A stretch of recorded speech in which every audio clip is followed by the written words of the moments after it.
இனிய உறவுகளே வணக்கம் வணக்கம். Welcome to our family kitchen.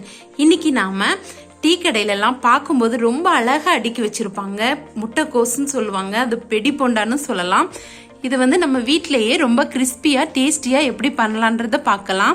நீங்க இது வரைக்கும் நம்ம சேனலை சப்ஸ்கிரைப் பண்ணலன்னா மறக்காம சப்ஸ்கிரைப் பண்ணிடுங்க. அப்படியே பக்கத்துல இருக்க பெல் ஐக்கானே கிளிக் பண்ணிடுங்க. வாங்க வீடியோக்குள்ள போலாம். இப்போ நம்ம இதுக்கு தேவையான பொருட்கள் பார்த்துடலாம்.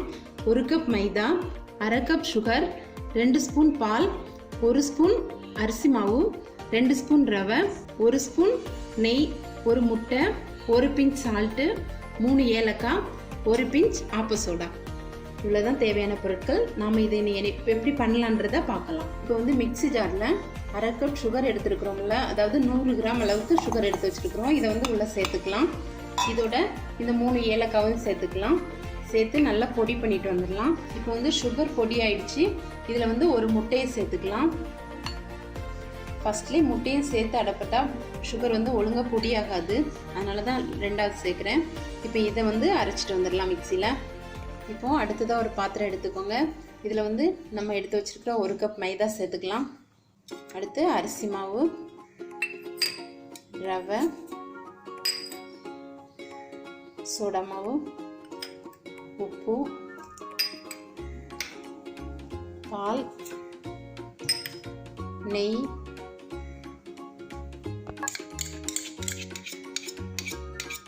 அடித்து வச்சுருக்கிறோம்ல மிக்சியில், அந்த முட்டையும் சீனியும் சேர்த்து உள்ள ஊற்றிடலாம்.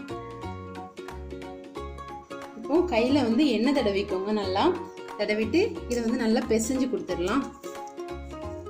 நல்லா பிசைஞ்சுக்கோங்க, வேறு தண்ணி சேர்க்க வேணாம், இதுவே போதும்.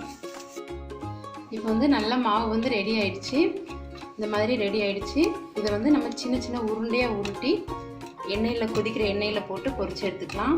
எண்ணெய் ரொம்ப கொதிக்க விட வேணாம், கொஞ்சம் நல்லா மீடியமாக கொதிச்சுட்டு இருக்கிற ஸ்டேஜில் சின்ன சின்ன உருண்டையாக எடுத்து உள்ளே போடலாம்.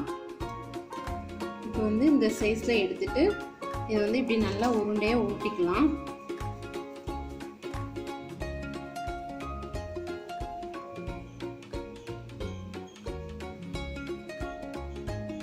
உருட்டியாச்சு. இந்த மாதிரி சைஸில் எடுத்துக்கோங்க. இப்போ ஆயில் மீடியம் ஹீட்டில் இருக்கிற ஸ்டேஜில் இப்படி சின்ன சின்ன உருண்டையாக உருட்டி இந்த மாதிரி போட்டுக்கோங்க. மீடியம் ஃப்ளேமில் வச்சு பொரிச்சு விடுங்க.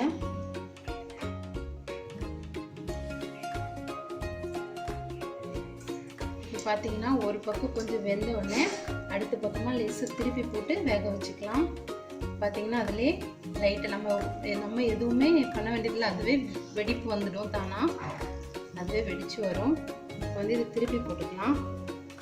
ஸ்டவ் நம்ம ஹை ஃப்ளேமில் வச்சோம்னா வெளியில் சீக்கிரமாக கருகிடும், ஆனால் உள்ளே வேகாது. இப்படி நம்ம மீடியம் ஃப்ளேமில் வச்சு பண்ணோம்னா நல்லா அழகாக அது வெடிப்பு சூப்பராக வெளியிலையும் உள்ளேயும் நல்லா வெந்துடும். பாருங்க இவ்வளோ அழகாக அந்த வெடிப்போட வந்திருக்குதுன்னு. இது இப்படி வெடிச்சு வர்றதுனால தான் இதை சில இடங்களில் வெடி போண்டான்னு சொல்லுவாங்க, முட்டைக்கோஸ் சொல்லுவாங்க,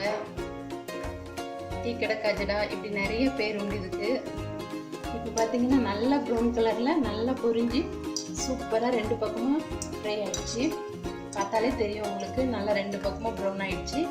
கருகாமல் நல்லா கரெக்டான பதத்தில் இருக்குது. இப்போ நம்ம இதை எடுத்துடலாம்.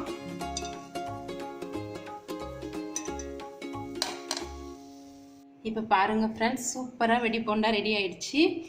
இதை நல்ல முருகலாக அவ்வளோ சாஃப்டாக சூப்பராக வந்துருக்குது, கிறிஸ்பியாக இருக்குது ரொம்ப. நீங்களும் உங்கள் வீட்டில் கண்டிப்பாக ட்ரை பண்ணி பாருங்கள். செம்ம டேஸ்டியாக இருக்கும்.